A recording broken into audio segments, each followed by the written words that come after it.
Om Swastiastu. Pemirsa yang berkenan untuk mengikuti konten-konten yang saya sharing melalui konten YouTube, yaitu di Purwosidemen Channel, saya mengucapkan terima kasih. Kali ini saya kembali hadir untuk menyampaikan materi, ya, khususnya yang ini adalah materi yang kedua terkait dengan etika Hindu. Masih di etika Hindu kali ini, saya akan membahas terkait dengan seks suci agama Hindu. Apakah masih seks itu dianggap sebagai sesuatu yang suci oleh umat Hindu? Khususnya di era yang sangat modern kali ini, di mana peran orang tua memiliki banyak kendala, banyak hambatan. Karena generasi muda atau anak-anak kita secara melangsung mereka tanpa filtrasi yang ketat mendapatkan informasi yang belum tentu bermanfaat buat mereka, apalagi belum tentu memberikan edukasi yang baik bagi mereka dalam menjalankan ajaran agamanya. Saya teringat sekitar tahun 2000 apa 2002 sekian, ada sebuah majalah yang terbitnya bulanan, ya, yang membahas terkait dengan kebimbangan orang tua, kebimbangan masyarakat Bali pada saat ini, di mana di era ini mereka bertanya-tanya, ada apa dengan generasi muda kita terhadap pengenalan kehidupan seksual bagi mereka? Pahamkah mereka bahwa perbuatan yang mereka lakukan sebelum mereka menikah menjadi pasangan resmi itu dilarang oleh agama? Atau dituliskan di sana bahwa para orang tua itu sudah mulai meragukan, karena ternyata sesuatu yang bersifat sakral dan suci menurut agama bagi kalangan muda itu sudah dianggap rekreasi. Bahkan beberapa waktu yang lalu menjadi fenomena karena ada seorang tokoh yang terkenal di Bali, tokoh muda ini. Tokoh ini berbicara di depan halayak muda, khususnya siswa SMA, menyangkut kehidupan seksual dan menyatakan bahwa alat kontrasepsi itu boleh dipakai. Nah, ini kan menyesatkan. Oleh karena itu memang bagi kita itu sangat diperlukan sebuah tindakan kehati-hatian. Menyampaikan hal-hal yang oleh ajaran agama sangat dilarang. Mencuri dilarang, ya. Kemudian melakukan seks pranikah dilarang. Bagaimana dengan kondisi di mana banyak sekali generasi muda, tidak sekarang saja, bahkan dari sebelum-sebelumnya, ada pasangan yang menikah dengan kondisi sudah hamil, ya. Di edisi sebelumnya, edisi pertama terkait dengan etika berbicara tentang seks, ini saya bicara adanya pendapat masyarakat sing beling sing juang. Ini sesuatu dia yang sangat keliru, ya. Wahai para orang tua, para tokoh agama, tokoh adat, panutan masyarakat, sampaikan kepada generasi muda, den malu, adeng malu, ya. Sebab menurut ajaran agama ada yang disebut dengan kamebang, kameratih, sel sperma dan sel telur, dan kalau ini bersatu tumbuh menjadi benih yang dibuktikan dengan kehamilan, di sana sudah ada jiwa. Sudah ada jiwa, dan bahkan orang istilahnya menandai dengan hal itu sebagai sesuatu yang ditunggu-tunggu bagi pasangan resmi yang sudah menikah loh ya. kehamilan itu ditunggu-tunggu. Dan diharapkan putra yang terlahir menjadi putra yang bijak, putra suputra Sadu Gunawadi. Karena apa? Karena memang diharapkan terjadinya pertemuan Kamebang Kamerapih, sel sperma dan sel telur ini terjadi pembuahan menjadi janin, atau oleh orang Bali disebut dengan manik, ngadut manik gitu. Ya, sampun mandeg, sudah tidak lagi mengalami menstruasi, terjadilah perlakuan-perlakuan yang sedikit istimewa kepada seorang calon ibu. Di sana ada perilaku-perilaku bagaimana seorang ibu yang hamil itu harus dijaga dengan baik. Suplai makanannya harus yang baik. Ya, pikirannya harus tenang. Diberikan atau diciptakan selalu dalam suasana atau kondisi bahagia. Bagi pasangan suami istri yang melakukan hal ini sesuai dengan ajaran agama, tentu mereka akan sangat bahagia. Ya, 9 bulan yang akan mereka lalui bersama diisi dengan hal-hal yang mengandung kebaikan agar janin itu berkembang dengan baik. Nah, apa yang terjadi kalau seandainya seorang janin yang ada di rahim seorang ibu itu justru tidak dikehendaki? Ya, ada yang menyebutkan kecelakaan. Kecelakaan kok sengaja gitu ya. Kecelakaan kok sengaja gitu. Ya, karena peleh gulikan gitu. Ya, terjadi gitu. Ya, dan hal inilah yang kemudian terjadi penyesalan di kemudian. Seorang ibu yang kemudian mengadut bahasa Bali memang begitu, ngadut gitu, mengandung maksud saya. Dalam kondisi yang tidak sah, memiliki suami yang sah, dia tentu dalam keadaan was-was, waspada, takut kalau ketahuan, takut menyampaikan kepada orang tua, takut kemudian pasangannya tidak mau mengakui. Luar biasa. Apa yang dialami oleh seorang janin yang sudah ada tumbuh di rahim seorang ibu dalam kondisi seperti itu. Ya, seorang psikolog yang terkenal di Bali, saya kemarin sempat mendengarkan bahkan menyampaikan pendapat melalui siaran radio bahwa apa yang terjadi di alam luar pada saat seorang janin ada di dalam kandungan seorang ibu, dia pun sudah mulai mendengar dari gerakan hal-hal yang dialami oleh ibunya. Ibunya dalam kondisi bahagia, tertawa lepas, senang, ceria. Si janin tahu persis. Seorang ibu yang mengandung anaknya sebelum menikah dalam kondisi gelisah, risau, galau, dan sebagainya, si janin pun memahami. Sehingga akan terlahir seorang anak yang bisa jadi nantinya penakut. Dan bermacam-macam. Dari sisi biologis, ya, yang disampaikan oleh psikolog tadi secara kejiwaan, ternyata yang dialami janin itu seperti itu. Bagaimana dengan halnya di agama? Memang tidak bisa disampaikan secara logika, tapi ajarannya sudah menyatakan bahwa kalau ada seorang yang sudah hamil, mengandung janin, yang ngadut manik, perlakukanlah dia dengan baik. Terjemahannya tentu lebih banyak lagi. Suasana lingkungannya baik, keluarganya baik, dibikin bahagia.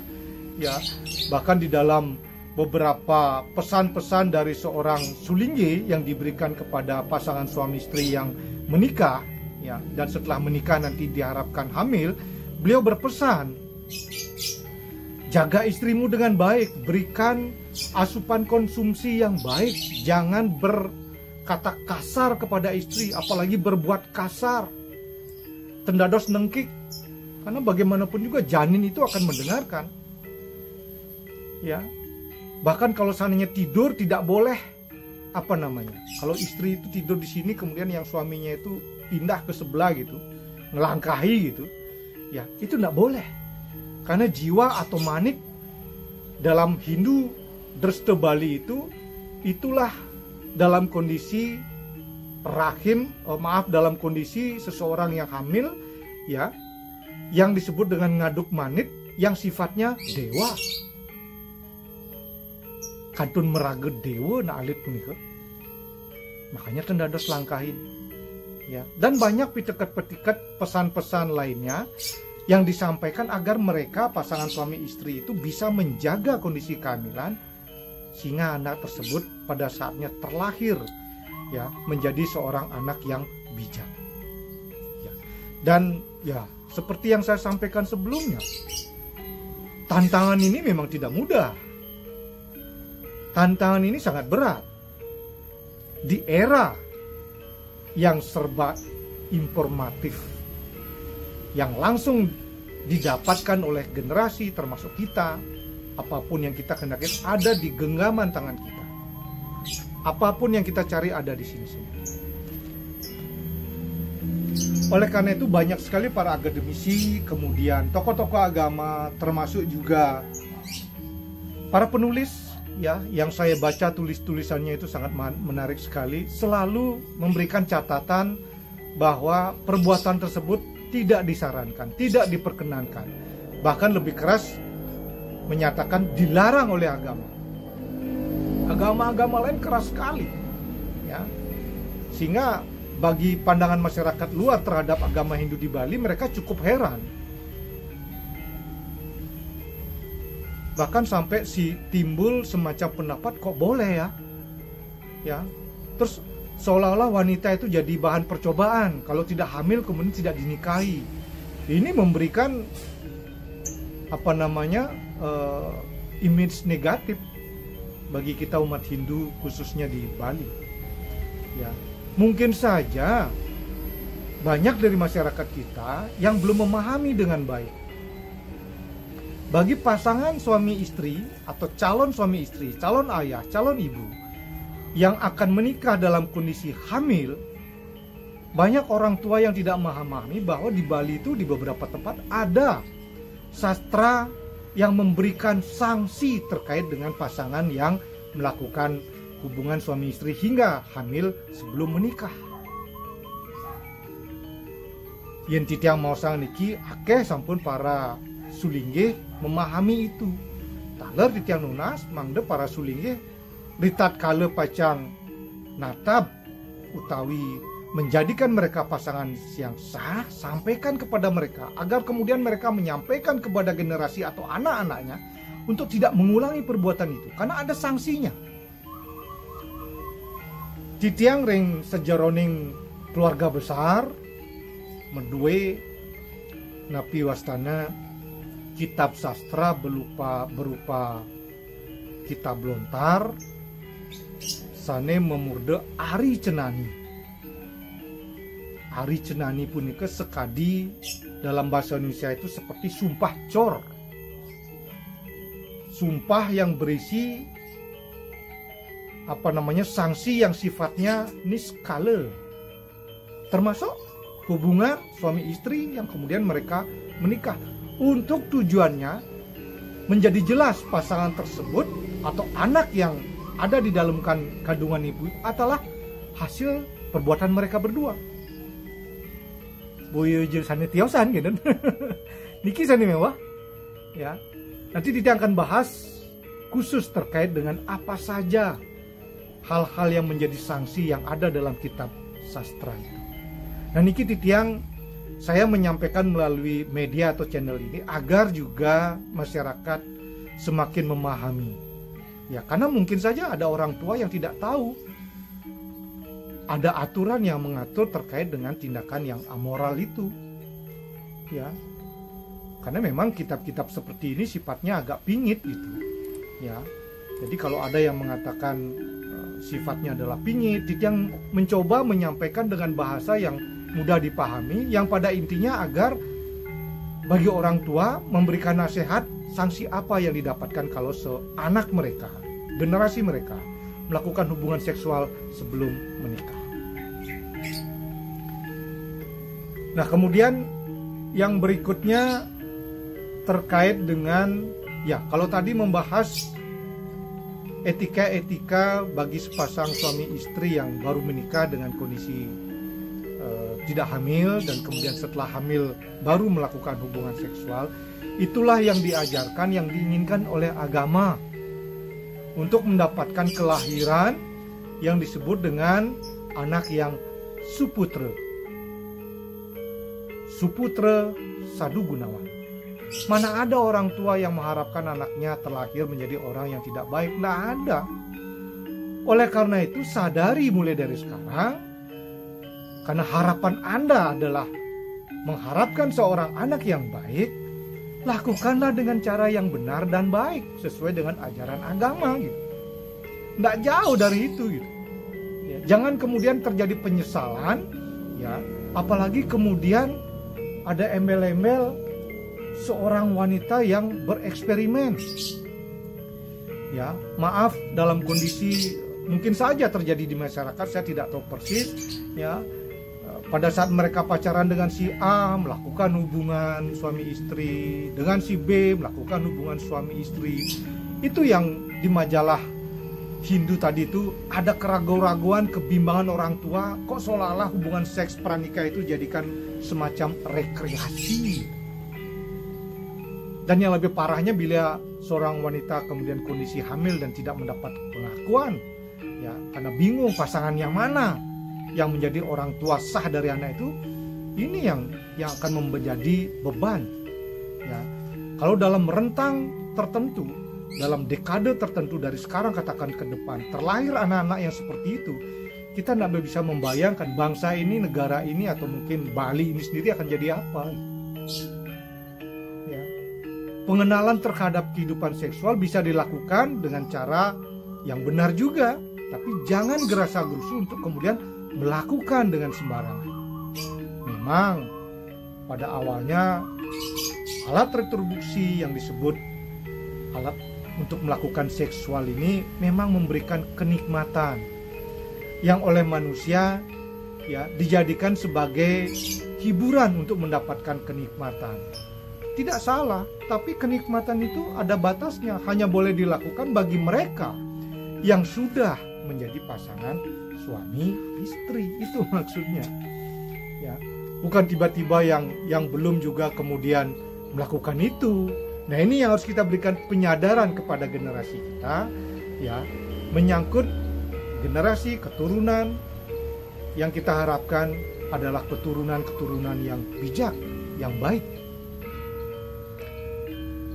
Sehingga harapan saya melalui media ini menyampaikan kepada halayak, siapapun yang menonton, menyaksikan konten dari video yang saya buat ini, kembali menyadari, ya, simak dengan baik, ya, terkait dengan etika ini, dan berikan kepada mereka yang memang memerlukan, ya, agar mereka kemudian tidak salah jalan, ya, agar kemudian mereka tidak coba-coba.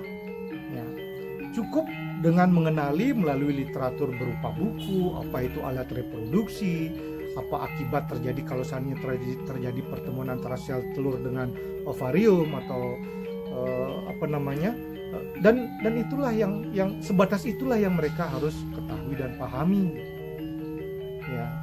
Dan kembali di era yang serba modern, yang informasinya, filtrasinya sangat sulit dilakukan, terjadi pengawasan dari orang tua. Tekniknya, caranya saya serahkan kepada masing-masing orang tua, harus tetap dilakukan.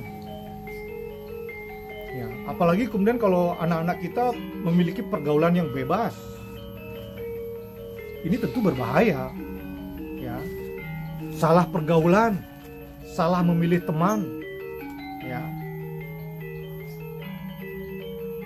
ini tentu menjadi PR kita bersama. Kembali seperti pesan yang saya sampaikan sebelumnya, di sini pun saya kembali berpesan, ya, bahwa kita sebagai insan manusia, sebagai sebuah keluarga, sebagai masyarakat, ada masyarakat adat, ada lembaga adat, ada pemerintah yang mengayomi, ya, sudah selayaknya kembali mengingatkan agar generasi kita mendatang terlahir dari generasi yang terlahir karena hubungan yang sah. Tentu mereka adalah akan menjadi anak-anak yang baik. Bahkan yang terlahir dengan cara yang baik sekalipun masih menjadi tanda tanya apa sudah tentu menjadi anak yang suputra. Mungkin saja belum tentu, apalagi yang tidak. Ya. Nah, oleh karena itu, mari kita lakukan penyadaran bersama, bimbing generasi muda kita, jangan selalu memojokkan mereka, bimbing mereka. Ya, kalau tidak pernah membimbing, hanya bisa menyalahkan, mereka pun akan seperti itu. Dia akan kembali menyalahkan kita, karena kita tidak pernah membimbing. Ya. Nah, di era pada saat sekarang, di mana etika ini masih harus dijaga dengan baik, kita mengharapkan bangsa ini menjadi bangsa yang memiliki orang-orang yang baik, menjadi pemimpin-pemimpin yang bijak, pemimpin yang baik, ya, menjadi orang-orang yang membawa kebaikan bagi setiap orang yang ada di sekitarnya. Baik, demikian dulu dari konten yang saya bisa sharing infokan kali ini. Ya, pada edisi berikutnya saya akan membahas terkait dengan tadi saya sempat menyebutkan ajaran ataupun sastra-sastra suci agama Hindu Desta Bali yang mengatur terkait dengan hal-hal seperti itu. Baik, Titiang sampaikan terima kasih. Matur suksema, Titiang sinep antuk Pramosanti. Om Santi Santi Santi Om. Matur suksema.